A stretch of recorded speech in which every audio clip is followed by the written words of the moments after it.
This is a short video on how a breadboard works, just to demonstrate, if you don't understand already. These rails here are longitudinal rails. They do not connect side to side, so let me orient it this way.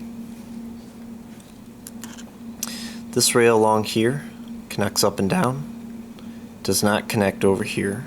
This rail also connects up and down, does not connect side to side. It does not also connect to anywhere else on the breadboard, just up and down. It's usually used to either distribute power or act as a ground rail.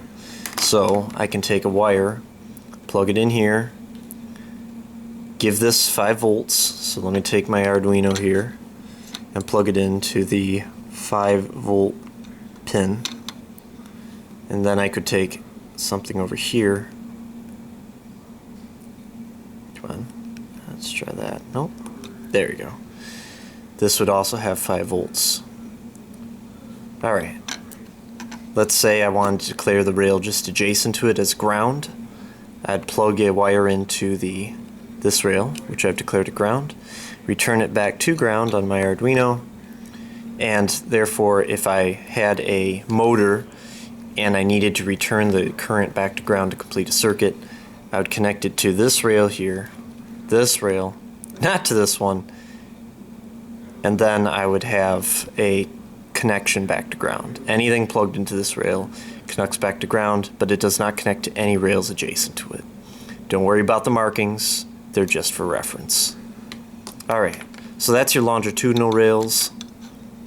The other rails that you have to concern yourself with are the transverse rails, so let me go ahead and unplug everything. This rail, unlike the longitudinal rails, only connects from left to right. It does not connect up here. It does not connect down there. This rail here only connects down this row, and it does not connect across this groove here. So if I plugged a wire here,